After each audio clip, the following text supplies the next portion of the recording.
Star उत्सव पर देखिए आपके चहीते शोज अब से डीडी फ्री डिश पर। ईश्वर सच्चिदानंद त्रिकाल बाधित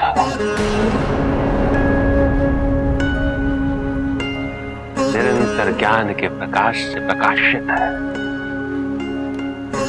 आनंद के सागर है।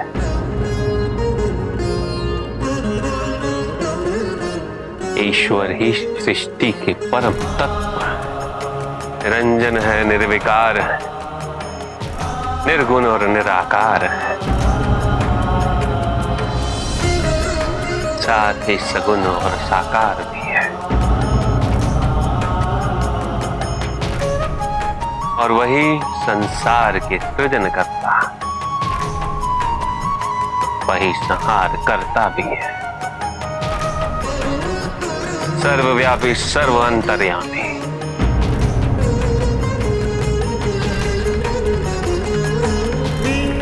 और सर्व समर्थ भी है। कहिए अमात्य, क्या इस परिभाषा की तुलना एक राजा से की जा सकती? अरे बंद करो! मैं पहले ही सिद्ध कर चुका हूं कि राजा ईश्वर से श्रेष्ठ होता है।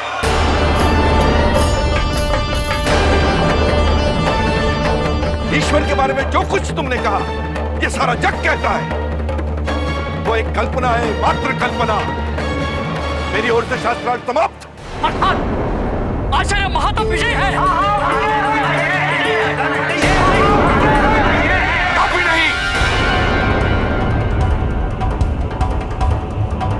इसने मेरा प्रश्न पूछकर मुझसे छल किया है, और तुम सबने इसके छल में इसका साथ दिया है। मैं इसे पराजित घोषित करते हुए इसे जल्द समाधि का दंड देता हूं। नहीं!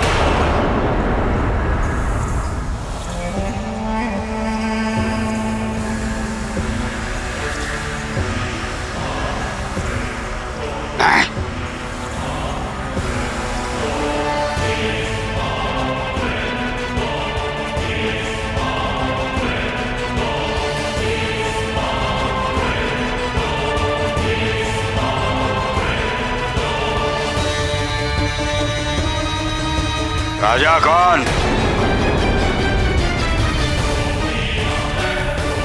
मैं। जय और पराजय का निर्णय कौन करेगा? मैं करूंगा। आज के शास्त्रार्थ की प्रतियोगिता में विजयी तुम।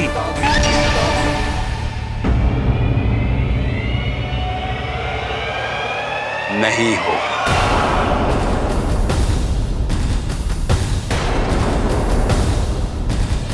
बल्कि विजय हुए हैं आचार्य महात्मा।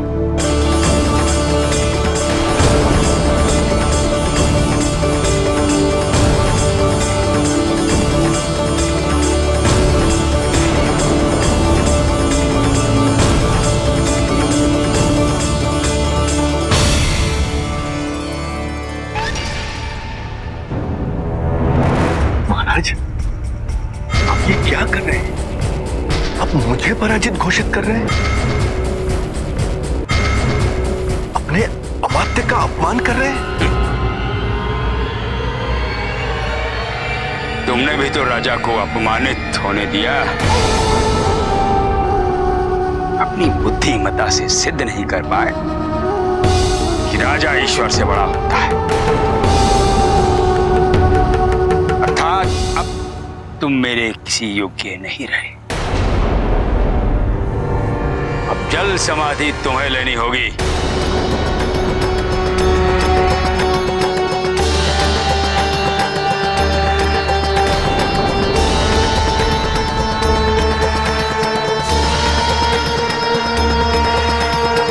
और इतना ही नहीं,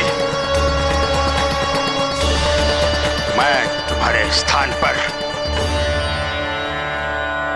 आचार्य महात्मा को नया अमात्य घोषित करता हूं।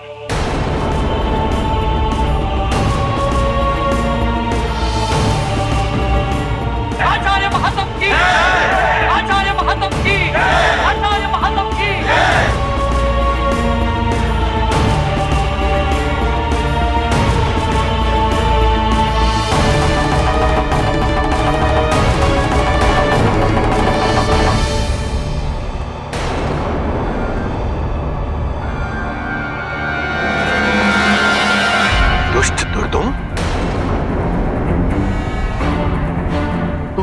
क्या समझता है कि मैं तुझसे हूं?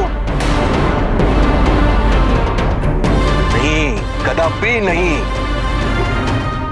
क्योंकि आज जिस राजा के पद पर तू विराजमान है, उसके लिए मेरा और केवल मेरा उपकार मान। क्योंकि यहां पर शासन मेरा चलता है। वो राजा जो मदिरा और वासना में लिप्त हो, जिसे स्वयं की सुध न हो, वो क्या शासन करेगा? आज मैं तेरा वध करके स्वयं को राजा घोषित करूंगा।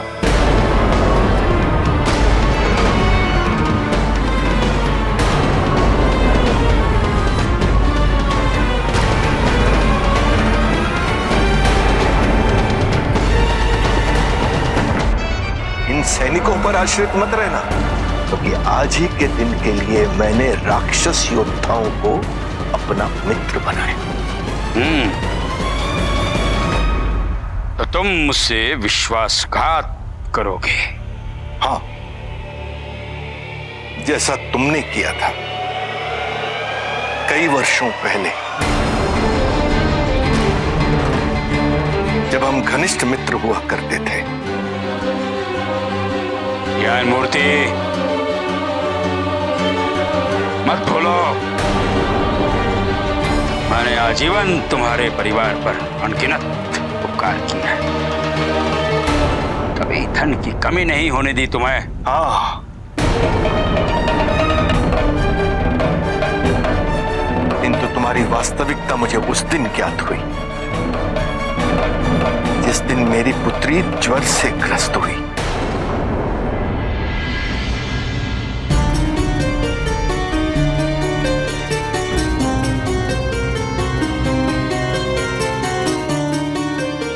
राजवेद जी, महाराज ने अतिशीघ्र आपको राजमहल बुलाया है।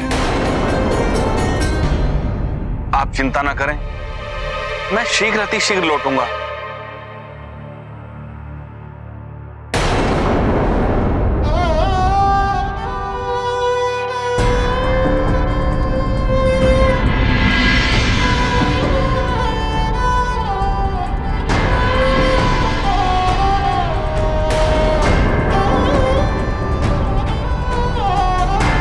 मुझे राजमहल में जानकारी दी गई कि राजवैद अभी व्यस्त हैं, वो अभी नहीं आ सकते। तुम चिंता मत करो, मैं अभी राजवैद को लेकर आता हूं।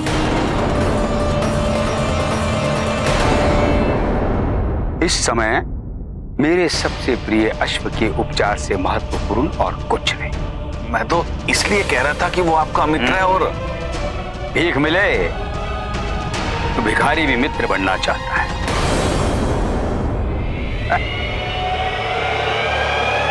ज्ञान मूर्ति की पुत्री जिए क्या मरे, उससे अधिक महत्वपूर्ण है कल की स्पर्धा में मेरा अश्व विजयी हो। और यदि ऐसा ना हुआ,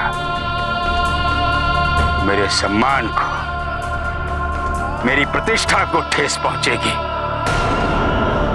तुम्हारे विश्वासघात के परिणाम स्वरूप एक और मेरी पुत्री ने प्राण त्याग दिए, और दूसरी ओर मुझ में प्रतिशोध की भावना ने जन्म लिया।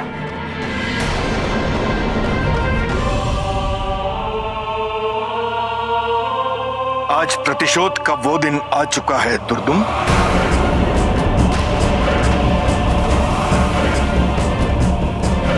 मित्रों,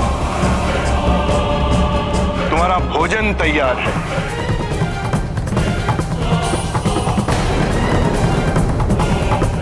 अच्छा है, इसके लिए तुम्हें मदिरा पान की आवश्यकता ही नहीं पड़ी। जाओ, इस राजा की हत्या करो और उसके पश्चात उसका सेवन करो। जाओ।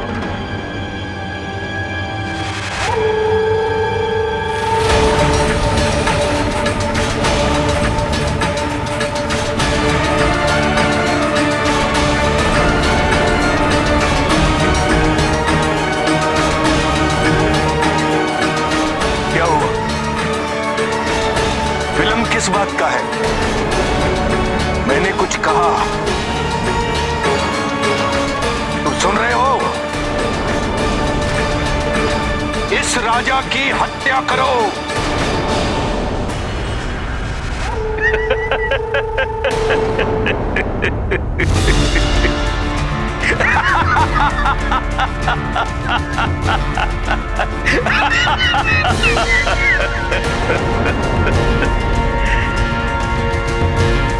मूर्ख ज्ञान मूर्ति, ये जो राक्षस है ना, इन राक्षसों में एक बड़ी अच्छी बात होती है। बहुत स्वामी भक्त होते हैं ये, किंतु एक बुरी बात भी होती है कि इनकी स्वामी भक्ति का क्रय विक्रय बड़ी सरलता से लगाया जा सकता है।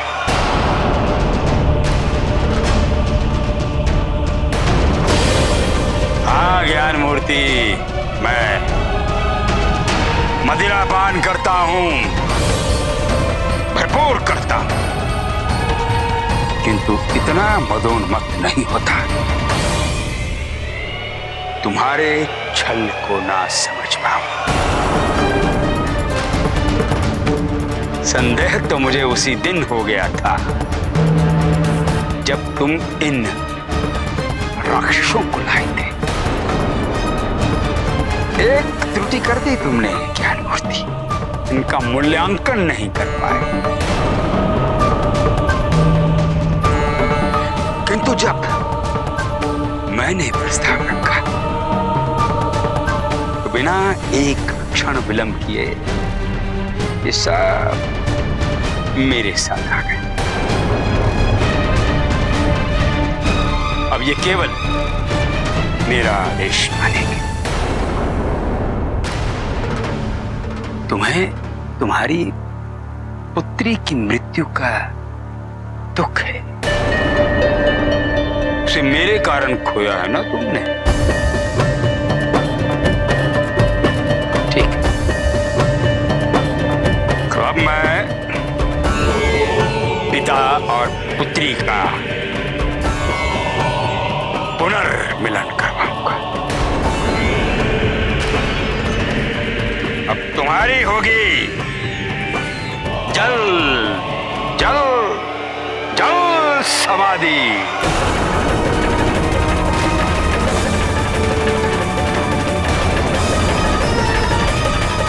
और मुझे मिलेगा आनंद, अत्यानंद।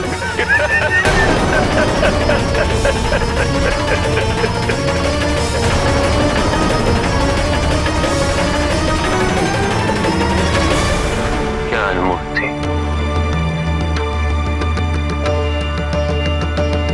तुम्हें प्रतिशोध तो राजा से लेना था, किंतु तुमने प्रतिशोध लिया भी तो किससे? विद्वान से, बुद्धिजीवियों से। क्या सोचा था तुमने कि उससे राजा आहत हो जाएगा? कदापि नहीं। आहत तो वो हुई है जिनकी तुम उपासना करते थे, तेरी सरस्वती।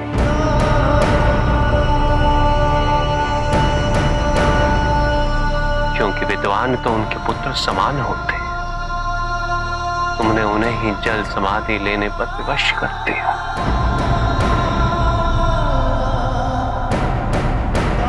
तुमने विद्या को व्यापार बना दिया। तुमने अपनी मां का अपमान किया। क्यों?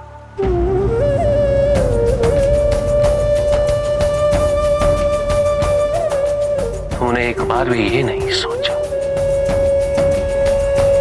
कि जिस गुरु ने तुम्हें अपनी समस्त विद्या का दान दिया था,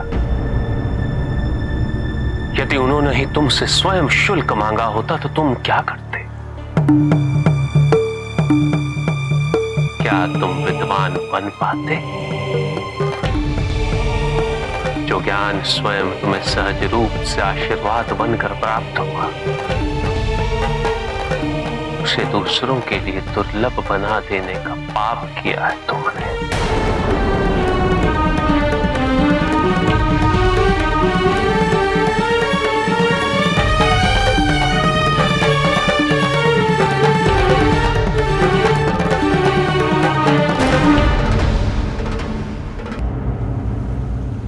इस पाप का दंड उचित है।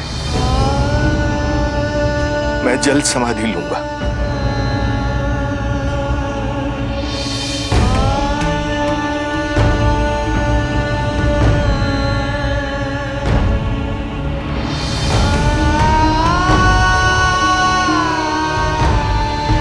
आपने मुझे अमात्य बनने योग्य समझा है राजा दुर्योधन।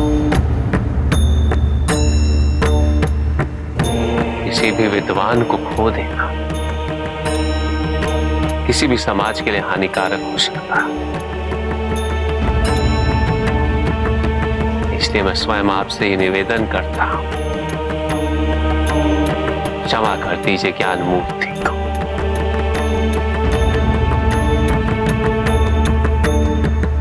और इन्हें एक और अवसर दिया जाए कि निःशुल्क शिक्षा को प्रत्येक व्यक्ति तक पहुंचाएं।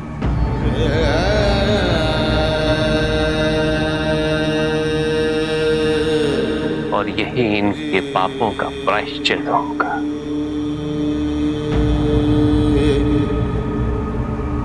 उचित।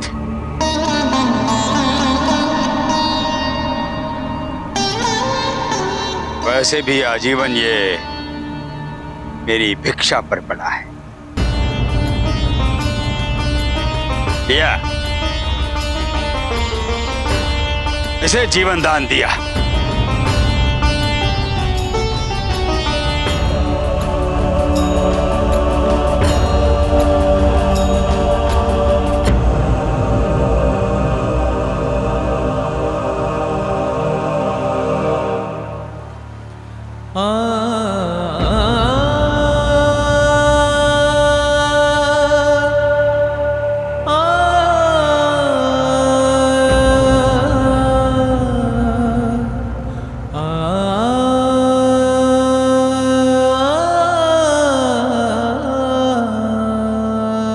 आपने क्या कर दिया महातप?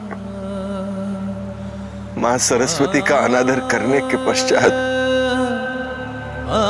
मैं इस योग्य ही नहीं रहा कि मैं किसी को शिक्षित कर सकूं।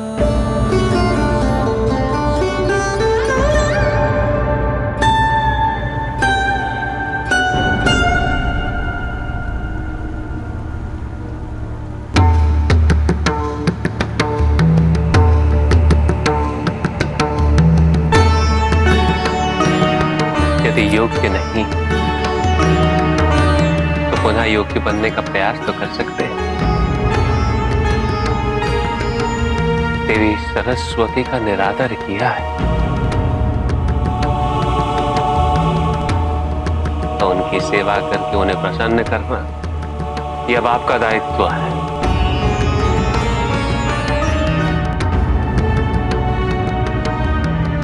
और इसके लिए आपको स्वयं ज्ञान का दीप प्रज्वलित करना होगा, ज्ञान का प्रसार करना होगा। ज्ञान के महत्व और ज्ञान की गरिमा को पुनः स्थापित करना होगा आपको।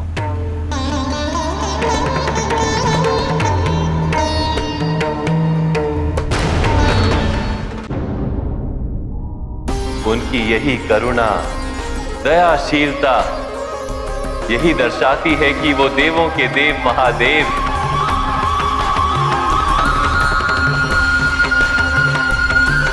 वो चाहते तो ज्ञान मूर्ति को दंड दे सकते थे, किंतु उन्होंने उनके लिए उचित मार्ग प्रदर्शित किया। उसके अहंकार का विनाश कर उसे उसकी वास्तविकता का स्मरण कराकर उसे परिवर्तित होने का अवसर दिया। देवी सरस्वती के उपासक को पुनः उनकी उपासना करनी होगी। इस शुभ कार्य हेतु अपना जीवन समर्पित कर देना आचार्य ज्ञान मूर्ति के लिए कठिन नहीं होना चाहिए, और ये मुझे पूर्ण विश्वास। कौन है आप?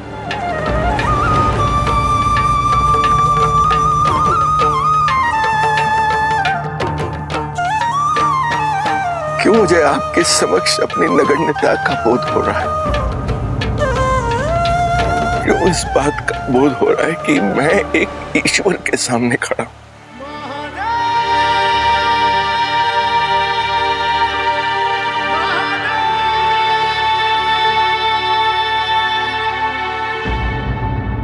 आचार्य महादेव की, आचार्य महादेव की, आचार्य महादेव की।